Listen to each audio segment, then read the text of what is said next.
To some folks passing through, the Southwest might seem a lonely place. Big and barren, of not much use. An empty wasteland.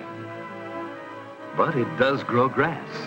And from that grass flows one of America's greatest production lines, the cattle of the beef industry.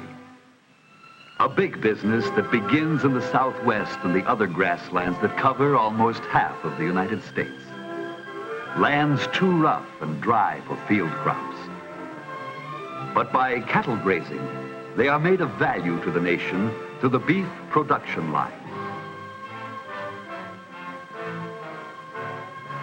In the cattle country to the north, there is green range and running water from snow and rain.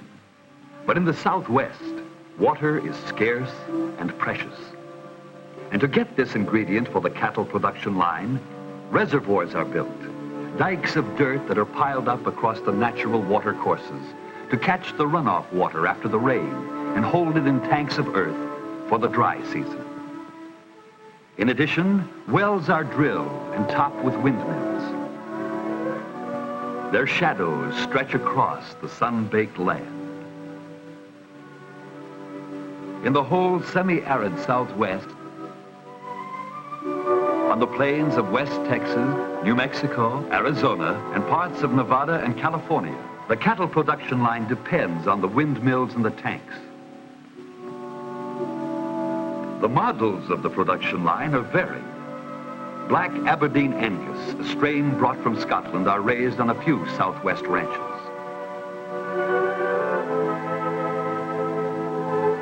The high-shouldered Brahmas thrive on ranches to the south. Originally from India, these rugged animals are better able than other breeds to stand the heat of the more desert-like areas. But the red and white Herefords are the most common cattle of the Southwest range. For these white faces, called so for their markings, have the straight backs, short legs, and full bodies that make heavy meat producers. They are good rustlers for grass and feed in this sparse land. For only in the summer months is the range green. Then clouds pile up to dump their showers. And for a few short weeks, the cattle feed on crops of native grasses. Then forage and water, the essential raw materials of the beef production line, are plentiful. But much of the year, the range growth is dried to a brown or to a silvery white, and in times of drought, may vanish completely. Therefore, the cattle find roofed feeding bins near the windmills and tanks. In the dry seasons, these self-feeders of various sizes cover troughs that are filled with cottonseed meal and salt. Salt is necessary to animals, and by it, the ranchers control the feeding of their cattle. Thus, in drought time, they keep the production lines alive. Brands are the marks of ownership by which the ranchers label their products. Brands are created from the fancy of the owner. Numbers or initials may serve, or the brand may be suggested by some useful, everyday object, to pot hooks from a campfire. To be placed so. And connected by registered with the state in which the ranch exists. They are then the property of that ranch and may be used by no other in the same vicinity. But brands are hard to see when the hair grows out, and for further identification, the ears of the cattle are cut or notched. Each ranch has its own special pattern of ear marking. This also is registered with the state. Marking and branding of the new crop of calves is done in spring and fall at roundup time. Then the cattle are gathered from the range, and each cowhand drives in the few head from the small section he rides to join those driven in by other riders. The growing herd moves on along time-traveled routes. Headed for a familiar corral, the herd is divided, and those animals to be branded or sold are selected or cut out.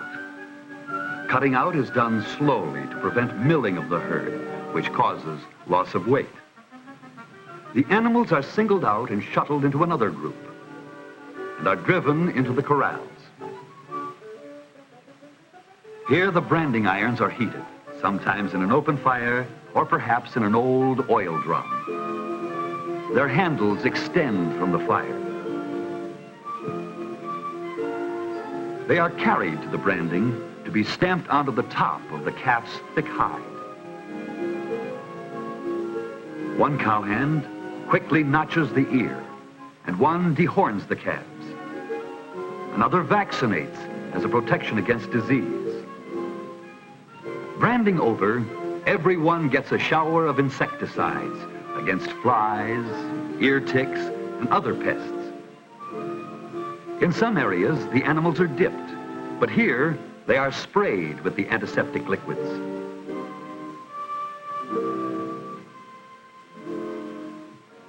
Cattle sales are held after roundup, on most ranches in the fall to avoid the winter weather. But in desert areas, they are held in the spring before the summer droughts. Some ranches sell calves, but more often, sale cattle are yearlings or older. Those to be sold are loaded for shipment. They may be moved by truck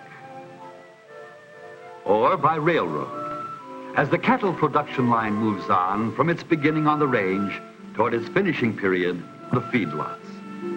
In the earlier days, the loaded cattle trains headed only east to the Corn Belt, to the silos and feeding pens of the Midwest farms.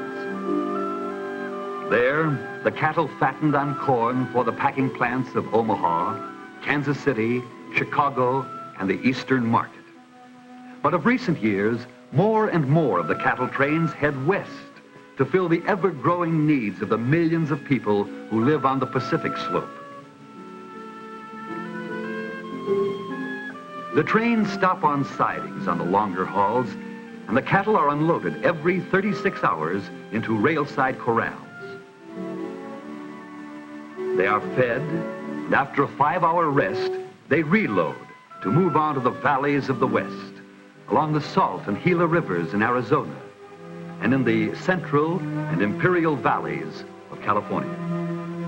Upon arrival, the animals, not yet ready for finishing because of age or condition, are put out to pasture. The rest are corralled in feed yards that may serve only a few hundred head or may have a capacity of many thousands. Here they are fed high-concentrate rations, scientifically developed. The ranchers and feeders have enlisted the aid of the trained nutritionist, adding his scientific knowledge of dietetics to their years of practical feeding experience. Between them, they have evolved a concentrated diet made up of several ingredients, the main ones of which are usually barley for grain, and alfalfa hay to be cut fine for roughage. Cottonseed meal is included. To these are added dried beet pulp, cottonseed hulls, or other vegetable byproducts in season. All of the ingredients are carried from storage by conveyors through pipes to the feed mill. Here they are mixed and bound together with molasses. Inside the mill is the control panel for the exact mixing of the formula as set up by the feeder.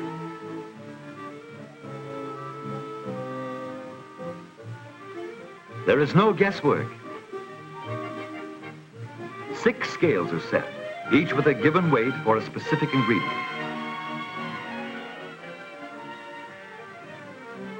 A selector switch determines the product being added, and push-button controls automatically start and stop the flow from that particular bin. Each batch of feed is thoroughly mixed, emerges a soft, moist blend. It is loaded into motorized feed wagons and weighed. For an exact accounting is kept of feeding costs and weight gains. Once weighed, The wagon rolls down the lanes between the pens. It feeds several thousand head in a short time. For in Western cattle feeding, the day of the horse and the wagon in the pitchfork is rapidly disappearing. For 3 to 4 months, the cattle feast on the balanced rations, with nothing to do but eat, rest, and grow fat. Then fat and ready for market, they travel by truck on the short haul to the pens of the packing plants in the cities of the West.